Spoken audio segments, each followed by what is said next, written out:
नमस्कार, मी श्रीराम बाकरे आणि आपण बघत आहात नर्मदा तिरीचा यात्रिक. तर काल सांगितलं होतं त्याप्रमाणे मी कटार येथील सियाराम बाबांच्या आश्रमात होतो आणि रात्री झोप झाल्यानंतर सकाळी 4 वाजता पहाटे महाराजांची आरती चालू झाली.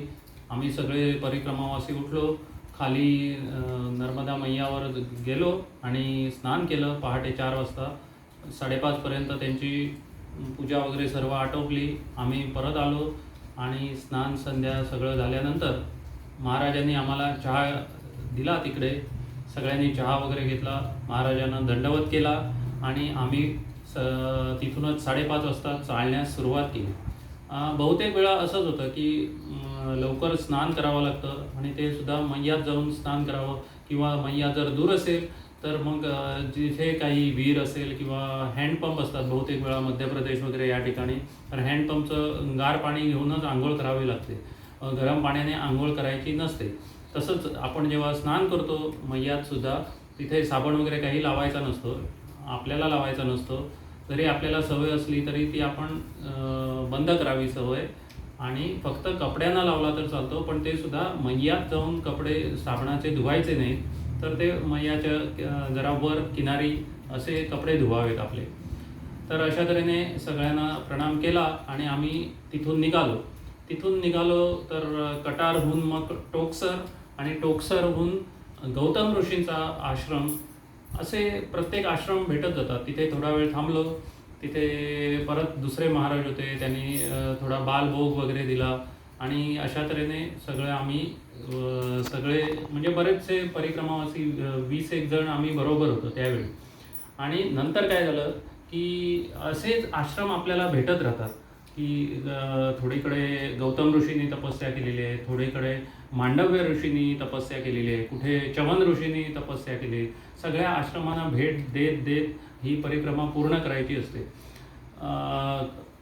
फक्त संतांनीच नाही, ऋषी मुनींनी नाही, तर देवादिकांनीही तिथे तपस्या केलेली आहे नर्मदा किनारी. म्हणजे रेवा खंडे हा जो उल्लेख आपल्याला सत्यनारायण पूजेत मिळतो, तर तो सगळी जी प्रदक्षिणा, तो जो मार्ग आहे त्याला रेवाखंड असं म्हटलं जातं. तर प्रत्येक अध्यायाच्या शेवटी येतं तर रेवाखंडे, प्रथम अध्याय वगैरे सगळं तुम्हालाही माहिती असेल. सत्यनारायणाची कथा आपण ऐकली असेल, तर त्याच्यात हा सगळा उल्लेख येतो. तर रेवाखंड म्हणजे नर्मदा मातेचं अजून एक नाव रेवा म्हटलं जातं. तसंच तिला मेकल सुताही असं म्हटलं जातं.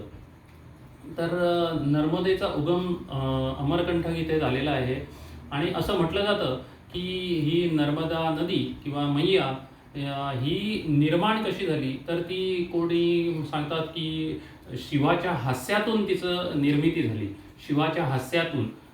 तर कुठे असे उल्लेख आहेत की तांडव नृत्य करीत असताना शिव चे जे घर्मबिंदू निघाले त्याच्यातून जो स्त्राव तयार झाला, तर तीच ही मैया, तीच ही नर्मदा माता. तर काही असेल, जर ती हास्यातून निर्माण झालेली असली आणि तिचं नर्मदे ह्याचा अर्थच मुळी हास्य दे, सुख दे, शांती दे, असा त्या नर्मदे ह्याचा अर्थ आहे. आणि अशी ती निर्माण झालेली आहे आणि शिवाने मग तिला मांधाता पर्वताच्या तिथे सोपवली. म्हणजे बालिका स्वरूपात जेव्हा होती, तर हिचा सांभाळ कोण करणार, कारण ती एवढ्या याने धावत होती, अवखळ होती. आणि तिला तर याने सांगितलं मांधाता पर्वताने की मी तिचा सांभाळ करीन, आणि खरोखरच तसा तिचा त्याने सांभाळ केला. पुढे ही जी नर्मदा वाहत गेली ती बरीचकडे तिला अडवली. म्हणजे बऱ्याच जणांनी तिला राक्षसांनी अडवायचा प्रयत्न केला, जसा की सहस्रार्जुन, याच्या जवळच आहे ते स्थान. तर सहस्रार्जुनाने तिला अडवायचा प्रयत्न केला, पण अक्षरशः 1000कडे तिला मैयाने फोडलेलं आहे आणि त्याच्यातून ती कोणीच तिला अडवू शकलेलं नाही. आणि ती अशी प्रवाहित झालेली आहे. तिच्या 1000 रूपं तिथे झालेली आहे, 1000 प्रवाह झालेले आहे. सहस्रधारा असंच म्हटलं जातं. तर ह्या काही गोष्टी झाल्या. तर नर्मदा नदी ही मुळातच सौख्य देणारी, शांती देणारी आणि सगळ्यांना आपल्याशी सामावून घेणारी अशी आहे. तर असं म्हटलं जातं की गंगा माता आणि नर्मदा माता ह्या दोघी शिवाची आराधना करत होत्या, तपस्या करत होत्या आणि शंकर भगवान प्रसन्न झाले आणि गंगा मातेला विचारलं की तुला काय पाहिजे, वर काय पाहिजे. तर गंगा मातेने सांगितलं की तुम्ही मला तुमच्या डोक्यावर स्थान द्या. शिवाने ते ऐकलं आणि गंगेला आपल्या डोक्यावर, आपल्या जटेत स्थान दिलं आणि मग नर्मदा मैयाला विचारलं की तुला वर काय पाहिजे, तुझी मागणी काय आहे. तर तिने म्हणाली तुम्ही सगळ्या तुमच्या शिवपंचायतांना सकट माझ्यात सामावून चला. आणि तर त्यांनी तथास्तु म्हटलं आणि अशा तऱ्हेने नर्मदा मैयात गंगा ही समाविष्ट झालेली आहे, प्रत्यक्ष शिव समाविष्ट झाले आहे, शिवतत्व समाविष्ट झालेलं आहे, म्हणून तिचं महत्त्व अधिक आहे. तर अशा तऱ्हेने शिवपंचायतन सर्व तिथे आहे आणि असं म्हटलं जातं की नर्मदा किनारी हर एक कंकर हा शंकराचं रूप आहे, हर एक कंकर जय शिवशंकर असंच म्हटलं जातं. म्हणून नर्मदे हर असं आपण प्रत्येक वेळी तिचा उल्लेख करत असतो. प्रत्येक जरी कुठचाही दगड दिसला तरी तो दगड न समजता तो शंकराचं रूपच आहे, शिवलिंगच आहे ते, असं आपण समजावं, असा आपला भक्तिभाव ठेवावा.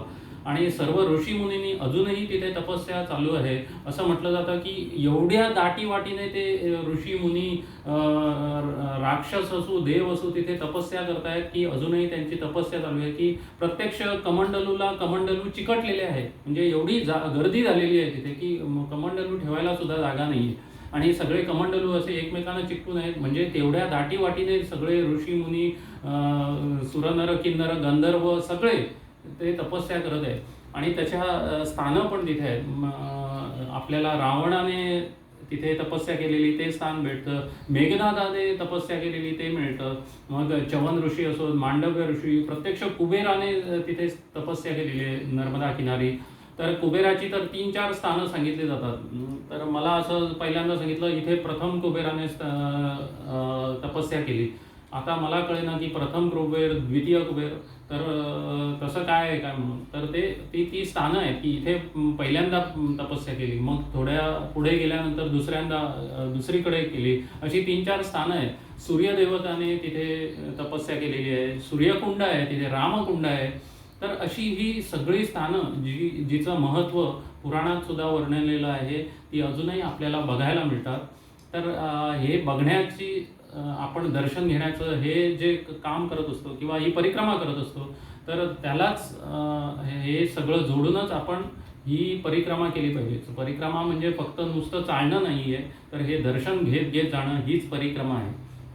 आता खूप जणांचा असा समज होतो की जास्त करून महाराष्ट्रातले लोक की परिक्रमा काय आम्ही पण करू. म्हणजे त्यांना वारी करायची सवय असते. म्हणजे जी आळंदीला वारी जाते, पंढरपूरला वारी जाते, आळंदीहून जाते म्हणा, किंवा वेगवेगळ्या स्थानाहून निघतात वारकरी येतात. बहुतेक वारकरी तिथे वारी झाल्यानंतर मग परिक्रमेला निघतात. तर त्यांचा असा समज झालेला असतो की हे पण आपण झटकन करू. पण हा झटकन करण्याचा विषय नाही आहे किंवा पटकन संपवण्याचा पण विषय नाही आहे. किती दिवसात आपण पूर्ण करतो वगैरे ह्याला काही महत्त्व नाही आहे. पण ते चांगल्या तऱ्हेने किती आपण करतो, किती आपण स्थानांचं दर्शन घेतो, ह्याला फार महत्त्व आहे. तर वारीत आणि ह्या परिक्रमेत ह्याच्यातला फरक तुम्हाला थोडक्यात सांगतो की वारी ही पूर्वनियोजित असते. म्हणजे प्रत्येकाला माहिती असतं, जे वारकरी असतात त्यांना माहिती असतं की आपण कुठे थांबणार आहोत, आज भोजन कुठे होणार आहे, आज मग कुठे जायचे आहे, किती वाजता निघायचं आहे, सगळं कसं नियोजित असतं किंवा वेल प्लॅन्ड असतं. पण इथे अनिश्चितता सगळ्याच बाबतीत असते. म्हणजे आज भोजन कुठे होणार माहीत नसतं, आज कुठपर्यंत आपण चालणार आहोत माहीत नसतं, आज कुठे पोचू हे जरी आपण ठरवलं, या आश्रमापर्यंत आपण पोचू असं आपण सकाळी ठरवतो, पण तिथपर्यंत पोचूच असं नाही. मग त्याचे जे वेगळे अनुभव येतात, सगळ्यात जे अनसर्टन्टी असते, तर त्याच्यातली ही जी गंमत आहे किंवा हेच उत्सुकता वाढवणारं हे आहे. आणि सगळ्यात महत्त्वाचं म्हणजे 2 जणांनी जरी सकाळी चालायला सुरुवात केली, बरोबर केली, 2 परिक्रमावासी असतील किंवा प्रत्यक्ष नवरा बायको जरी असतील, तरी त्या एकाचे अनुभव वेगळे त्याला मिळतील, दुसऱ्याचे अनुभव वेगळे मिळतील. म्हणजे मी सुद्धा हे अनुभवलं की आम्ही 2 जण एका ठिकाणी उरलो होतो. तर मला भोजन मिळालं आणि तो दुसरा उपाशी उरला. आता ते कसं उरलं वगैरे काय ते त्याचा पुढे उल्लेख करीनच मी. तर अशा तऱ्हेने आता मी दुसऱ्या दिवशी म्हणजे त्या दिवशी एकादशी, काल दसरा झाला, दशमी होती, आज एकादशी. एकादशीच्या वेळी म्हणजे त्या दिवशी आम्ही गोमुख आश्रमातून, गौतम ऋषींच्या आश्रमातून पुढे निघालो. पुढे करता करता कांकरिया ह्या ठिकाणी आम्ही पोचलो. तर तिथे चांगल्यापैकी भंडारा चालू होता, भंडाऱ्याची तयारी चालू होती. साधारण 150 लोकांचं भोजनाची व्यवस्था तिथे चालू असते. आता भोजन म्हणजे आपल्याकडे जसं मोठा हे असतं तसं तिथे नसतं. भोजन म्हणजे साधारण दाल बाफले किंवा टिक्कड जरी केले तरी ते भोजन असं समजलं जातं आणि ते प्रसाद म्हणून सगळ्यांना वाटला जातो. तर तिथे साधारण 150 लोक नवरात्रीची जी दुर्गा मातेची ज्या मूर्ती असतात त्या विसर्जन करण्यासाठी तिथे आले होते. नर्मदा मैयात तिचं विसर्जन केलं जातं, कारण एकादशी होती, कालच दसरा झाला होता आणि ते सगळे लोक नाचत गात वगैरे असे सगळे येत होते. तर एकाच ठिकाणी नाही, बरेच कडे असे आम्हाला ते भेटले वाटेत त्या दुसऱ्या दिवशी. तर तिथे आपण जसं मूर्ती विसर्जन असं म्हणतो, तर तिथे मूर्ती खपा करणे को जा रहे असं म्हटलं जातं. तर ठीक आहे, आम्ही तिथे थांबलो. तिथे ते मोठे मोठे टिक्कड चालू होते, दाल बाफले चालू होते, मोठे मोठे बेसनाचे गोळे करून ते निखाऱ्यावर घालणं वगैरे हा सगळा कार्यक्रम चालू होता. आपल्याकडे इकडे बघायला मिळत नाही, पण तिकडे ते सर्रास चालू असतं असं.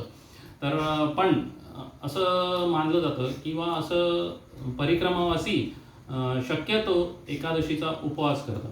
मग सगळ्यांचा उपवास, तर मग सगळ्यांना मग खिचडी वगैरे किंवा वऱ्याची भगर म्हणतात, वऱ्याची खिचडी वगैरे हे सगळं दिलं जातं. कोणी नसेल तर ते सुद्धा आणून त्याचं सगळं नियोजन ते करतात, म्हणजे तिथले लोक करतात, तिथले महाराज करतात. तर त्या दिवशी एकादशी होती. तर आम्ही सुद्धा काही भोजन सकाळपासून काही नव्हतंच म्हणा, फक्त महाराजांनी जो सियाराम आश्रमात तिथे जो चहा दिला होता तो घेऊन आम्ही दुपारपर्यंत साधारण 1 वाजेपर्यंत तर कांकरिया इथे पोचलो. आणि तिथे आम्हाला खिचडी देण्यात आली. खिचडी घेऊन तो प्रसाद ग्रहण केला आणि आम्ही पुढे निघालो. आणि पुढे आम्ही बकावपर्यंत ही चाल झाली आमची. मग बकाव इथे चांगल्यापैकी आम्ही सगळी राहायची व्यवस्था होती. झालं असं की वाटेत मला थोडं ओझं व्हायला लागलं. मी जे सामान घेतलेलं होतं, साक वगैरे घेतलेला, तर मी साक एकाला देऊन टाकला. म्हटलं हे काय ओझं नेणं, कारण ते पाठीला आपल्याला जाणवत राहतं सतत आणि मग आपलं लक्ष आपल्या पाठीवर जातं, नामस्मरणात कमी होतं. मग शक्यतो ओझं कमी करायचं. ओझं कमी करायचं म्हणजे काय, त्याग करायला शिकायचं आपण. मग एक घंटा पण होती पितळीची, ती पण एका शेतकऱ्याला देऊन टाकली, तोही खुश झाला. आणि ही सगळी जी साधना आहे ती आपली फक्त मनाचीच साधना आहे असं नाही. पायाची चालण्याचं तप आहे, म्हणजे तपस साधना आहे. कशी ती सांगतो, तर एक तर म्हणजे हे चालण्याचं तप आहे, दुसरं म्हणजे आपलं वाचेचं तप आहे, म्हणजे जे आपण नामस्मरण करत असतो ते वाचेचं तप झालं. आणि हे पोटाचं पण तप आहे. पोटाचं म्हणजे तप, आज खायला मिळेल तर मिळेल, नाही तर नाही. आज इथे आणि कुठच्याही ह्याच्यावर आपण जास्त लक्ष द्यायचं नाही. हां, मिळालं मिळालं ठीक आहे, नाही मिळालं नाही मिळालं. तर शक्यतो आपण भुकेवर जास्त कंट्रोल करावा किंवा आपण ती आपल्या ताब्यात ठेवावी असं म्हटलं जातं, म्हणजे परिक्रमावासीने. कारण ते ज्ञानेश्वरीतच सांगितलेलं आहे तसं, तहाने तहानची प्यावी, भुके भूकची खावी, अहोरात्र वावी मवावा वारा, शीतू वेढावे उष्णू पांघोरावे, वृष्टीची या असावे घरातू. अर्थात हे संन्यासी कसे असतात त्याचं हे वर्णन आहे. म्हणजे तहाने तहानची प्यावी, तर काय करावं लागतं, म्हणजे असे वेळ येते की तुम्हाला तहान लागली तर मग काय करणार, तहान लागली तर तहानच पिऊन घ्या. भुके भूकची खावी, तर भूक लागली ना मग त्या भुकेलाच खाऊन टाका. अहोरात्र वावी मवावा वारा, म्हणजे तुम्हाला वारा घ्यायचा आहे तर अशा हा मवावा वारा, ह्याने जेवढा वारा येईल तेवढा तुम्ही घ्या. अहोरात्र वावी मवावा वार, शीतू वेढावे उष्णू पांघुरावे. जर थंडी वाजते ना तुम्हाला तर मग काय करा, थंडीचं पांघरून घ्या आणि त्याने तशी सवय करा. शीतू वेढावे उष्णू पांघुरावे, तर उष्णू पांघुरावे, जर तुम्हाला ऊन लागतंय तर मग असं करा ना, उन्हाची छत्री घ्या, म्हणजे तुम्हाला उन्हाच्या सावळीत ते राहता येईल. शीतू वेढावे उष्णू पांघुरावे, वृष्टीची या असावे घरातू. मग जर पाऊस लागतोय तर मग असं करा की पावसाच्याच घरात जाऊन तुम्ही थांबा, म्हणजे पाऊस लागणार नाही. तरी हे जरी ज्ञानेश्वरीत ही ओवी सांगितलेली असते तरी ते प्रत्यक्षात आचरणात आणणं फार कठीण आहे. आणि जे आपण परिक्रमेत असे बऱ्याच वेळा असा प्रसंग पण येतात की त्यावेळी तसं वागावं लागतं. म्हणजे काय आज खायला नाही आहे तर नाही आहे, पण ते मनाचं आपण तो निश्चयपूर्वक आपण त्याच्यावर लक्ष देऊन म्हणजे विचलित न होता नामस्मरणावर लक्ष देऊन आपण ती चाल पुढे ठेवणं हे फार गरजेचं असतं, हे फार महत्त्वाचं असतं. आणि अशी आपली साधना करत करत ही परिक्रमा करायची असते. तर मित्रांनो, तुम्हाला आज मी बकावपर्यंत घेऊन गेलेलो आहे आणि फार चांगली अशी यात्रा चालू आहे, परिक्रमा चालू आहे. तर बकाव इथे रात्री आसन लावलं आणि तिथे बकावचं वैशिष्ट्य असं की तिथे जी सुंदर अशी शिवलिंग तयार केली जातात. म्हणजे घरोघरी असे शिवलिंगाचे कारखाने म्हणा किंवा छोट्याशा त्यांचं हाताने हे काम केलं जातं, थोडंफार मशीनवर पण केलं जातं. तर नर्मदा नदीतले जे सगळे मोठे दगड आणून तिथे त्याचे गोटे छानपैकी गोटे केले जातात गोल गोल, आणि नंदी वगैरे आणि जास्तचे शंकरांच्या मूर्ती पण मिळतात. शंकराचे पिंडी म्हणजे शिवलिंग केली जातात. तर हे त्यासाठी बकाव हे फार प्रसिद्ध आहे. तर तिथे एका आश्रमात आम्ही आसन लावलं आणि आसन म्हणजे काय ते तुम्हाला काल सांगितलेलं आहे. आणि अशा तऱ्हेने बकावपर्यंत आपला हा प्रवास झालेला आहे इथपर्यंत. तर पुढे काय होतं ते पुढील भागात बघूया.